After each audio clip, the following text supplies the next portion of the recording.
બોટાદ કોંગ્રેસ સમિતિએ કેન્દ્ર સરકાર પર આકરા પ્રહાર કર્યા। મહાત્મા ગાંધીના નામથી શરૂ થયેલી મનરેગા યોજનાનું નામ બદલી અને મોટું પાપ કર્યું હોવાનું કોંગ્રેસે જણાવ્યું। કોંગ્રેસના પ્રવક્તાએ કહ્યું કે મનરેગામાં 90% કેન્દ્ર અને 10% રાજ્યનો હિસ્સો છે,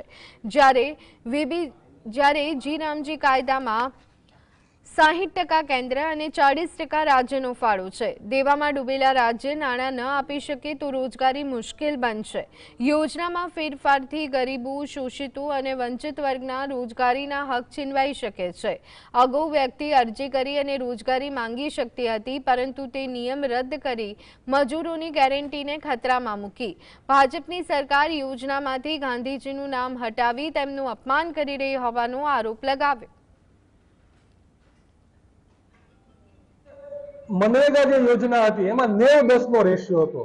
90% જે ફંડ છે એ દેશ લેવલથી આવતું હતું, રાષ્ટ્રીય લેવલથી આવતું હતું અને 10% ફંડ છે રાજ્ય લેવલથી આવતું હતું। હવે આની અંદર અમને 60-40 નો રેશિયો કર્યો છે, એટલે કે 60% દેશ લેવલેથી ફંડ આવશે અને 40% રાજ્યને ફંડ આપશે। હવે આજે દરેક રાજ્યો દેવાના ડુંગરમાં ડૂબાયેલા છે, કરોડો અને અબજો રૂપિયા એમની માથે દેવું છે।